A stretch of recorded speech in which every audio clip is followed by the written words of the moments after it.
Ladies and gentlemen, cue the Eminem music, because guess who's back? Now, as I told you in my last episode of Unhinged, back in probably April or May, I told you that I would be taking the summer off because I would be in a land of bad Wi-Fi known as my house, and would not be able to upload while I was there, and unfortunately, there was a lot of good stuff happening over the summer, both in the political realm and in the sports realm. But we are back. We're in a new school, a new location, but this is the same old Unhinged. So, welcome back, everybody, to episode 13 of RJ Rennie Unhinged, the Unhinged Restart. Now, as you know, I started this channel back in January when football season was kind of wrapping up. I put one video, my second ever video was about the NFC Championship game, and you saw me get a little bit unhinged about that because, it's my team losing again in the NFC Championship game. What else is new? That's Packer football at this point. And then the following week was Super Bowl. Then after that, we kind of got into early off-season stuff, March Madness after that, so on and so forth. So now we come to August 21st. Today is August 21st. And football season, the preseason has started. The Hall of Fame game at the beginning of August drew so much attention that you could just tell people were starving for football back, because football is just a fantastic game, and when it's not politicized, it is a fantastic community builder, because people from all races, religion, creeds, backgrounds come together for one common goal, and that's to see their team wearing their colors have success. So we're looking forward to the brand new start of the 2021 NFL season with some new changes. Well, the good number one, fans are going to be back. That'll be great. We saw some fans being allowed in more and more towards the tail end of last season. A lot of stadiums still never allowed fans because they were in positions where they never got to the playoffs to help alleviate fans that lessen the fan restrictions. So we saw in Tampa for the Super Bowl, there was a damn near packed house for the Super Bowl. So it was great to see that. And preseason have had pretty decent turnouts. You can tell that the fans are just itching to get back and support their teams, no matter where they're at. Like you saw a packed house in Detroit for a preseason game. These people are still crazy about their team, even though they've had a long time of failure. But these people just love sports, and they love the game of football, and they're really eager to get back. So that's number one. The fans are going to be back. Number two, we have a jersey switch. The rule of the numbers are changing for this upcoming season. So it's going to take I think it's going to take a minute to get used to, because I'm a big watcher of college football. Have been for the past couple years. After I first went down to Baylor and then was watching Baylor football because they were successful. Now they're not so much anymore. But I'm still really engaged in, watching college football, because the spectacle that is college football, there are few things more entertaining to a fan than a college underdog at home against a ranked squad in a close game. If you are a football fan, whether that be NFL, college, whatever, if you are a football fan and you're like me and you live for the crowd reaction, because the game itself is great. I love the game of football. Love playing it, love watching it, I love everything about the game of football. What I don't like so much now is how soft it's getting, but I'll discuss that in a minute. But the crowd reaction, the energy the crowd brings, and watching all these people lose their minds because their team is having success, that is the best part of watching football, in my opinion. And we lost that last year without having crowds. And for colleges, too, the colleges had a lot weaker crowds. So you had these massive SEC games with hardly any fans there. And there were some games that, like that game in Cleveland. This is, just shifting gears back to the NFL, but that game in Cleveland between the Browns and the Ravens last year. Can you imagine if that had a full house? There were fans there. There were a lot of fans there. But can you imagine if that was a packed crowd for a 48-45 final score? Or maybe 45-42. Anyway, it was the game of the year, by far. A fantastic game. And that same thing happens in college, too. There were hardly any fans in the stands for the Sugar Bowl when Ohio State just flat out embarrassed Clemson.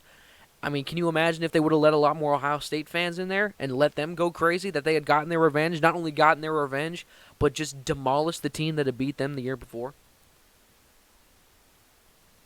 I mean, crowds are what makes the game of football so entertaining to watch. I mean, you have the players on the field that are incredibly talented and are fantastic at what they do. But the crowds that feed them the energy to make plays, I mean, you love watching the players get hype, and the players are getting hype because the crowd around them is losing their ever-loving minds. The energy the crowds bring cannot be replaced, and I'm so glad to have that back. So going back to jersey numbers, I'm used to watching college football and seeing that, you'll have random ass numbers everywhere. There's no really consistency to where the numbers are unless you're a lineman, an offensive lineman where you have to kind of keep it within the 60s, 70s range, maybe 50s, and I think that was about it. You can pretty much use a number anywhere. So now the NFL's loosened their jersey number rules, where it used to be like quarterbacks were the only ones that could have single-digit numbers along with kickers and punters, and then the wide receivers could use numbers between 10 and 19, but then they would have to go up to the 80s, 80 through 89.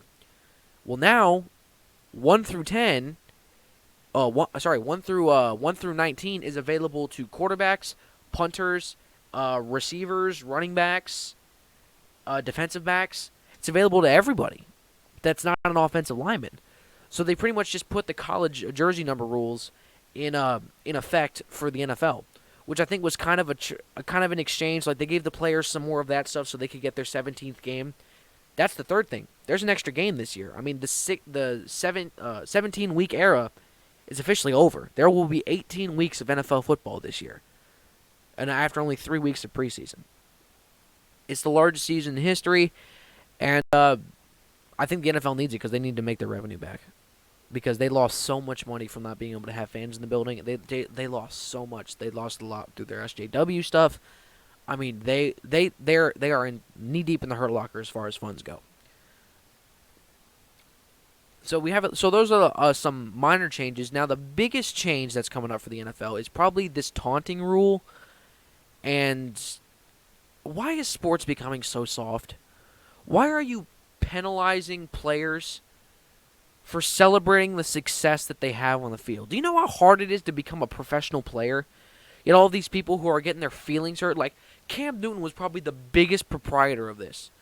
Every time that man got in the end zone when he was still playing for the Panthers, back when Super Cam was a thing, back before he got his ass kicked in Super Bowl 50, every time he got in the end zone, that man was dancing for a long time. And he was one of the biggest proprietors to wind up having the NFL loosen their touchdown celebration rules, which I believe happened a couple years afterwards. And you had the Eagles defense who was doing team celebrations out the wazoo. They were loving those new rules. But Super Cam, I think, said it best when a reporter asked him about defenses complaining about him dancing too much. And Cam said this: "If you don't want me to dance, don't let me score." It's as simple as that. You're playing football against another team. You're a professional football player playing against other professional football players. If you happen to be better than those other football players or better on that particular play, you have every right to celebrate that accomplishment because it is not an easy feat. It is not. It is not easy to be a professional football player, let alone be better than other professional football players. The same goes with basketball, and the same goes with especially baseball. People are like complaining about Fernando Tatis Jr. like celebrating his home runs. A professional hitter wins 3 out of 10 times against a pitcher, and that's considered successful. So one of those 3 times he hits a home run and celebrates, and you're going to be mad? What about the other 7 times when he struck out or he grounded out? What about those times? It's hard to play professional sports. That's a reason why the group is so select. And for some weird reason, these players are not allowed to celebrate the accomplishments they have on the field or on the court because it'll hurt someone else's feelings. You are a professional. So you need to professionally get over it and deal with it. Because there's no reason to curb celebrating success at the expense of feelings, especially when these are grown-ass men. I'm dead. I mean, for no reason. You should not get your feelings hurt. I mean, yes, losing sucks. I know that. Getting beat sucks. Getting beaten at something that you're good at sucks. But there's always more football to be played. There's always another week to get better. And you better not get your feelings hurt. You should let it motivate you to get better. Let them have their moment. Your mentality should be, all right, you see that man celebrating over there? Stephon Diggs is the biggest example of this. You see them celebrating over there? That's going to be me the very next play. That should be your mentality.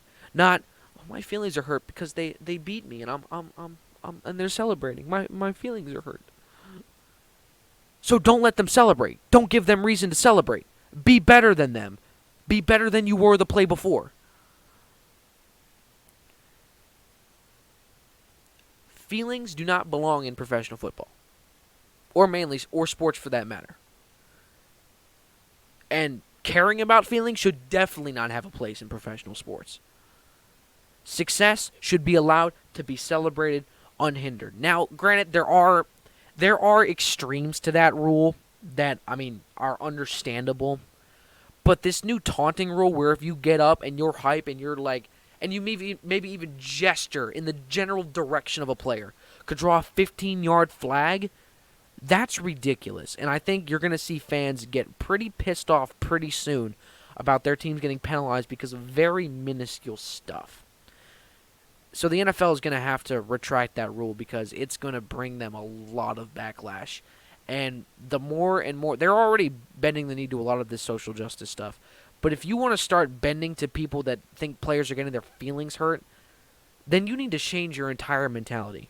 Because you cannot live in a mentality of where your feelings are hurt. You need to live in the mentality of, look at that player who's celebrating, I'm going to be that the next play.